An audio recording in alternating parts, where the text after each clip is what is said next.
June মাসের 12 তারিখ শনিবার দিন আমরা সুন্দরবন যাওয়ার উদ্দেশ্যে বাড়ি থেকে বেরিয়ে পড়েছি।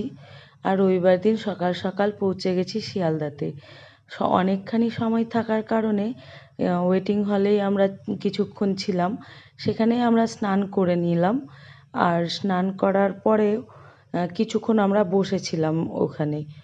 তো স্নান করার পরেও যেন আমার মনে হচ্ছে চোখ থেকে ঘুমের ঘোর কাটছেই না।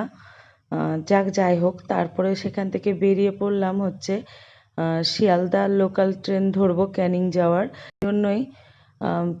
লোকাল ট্রেনের লেডিস কামরায় আমরা উঠলাম আর ওরা অন্য কামরায় উঠলো। আর তারপরে নেমে নিয়েই আমরা ডাবের জল খেয়ে নিলাম। আর তারপরেই হচ্ছে বাস ধরার জন্য এখান থেকে বেরিয়ে পড়লাম। আমরা বাসে করেই যাব গদখালি। চেষ্টা করব সুন্দরবনের সম্পূর্ণ ব্লগ দেওয়ার।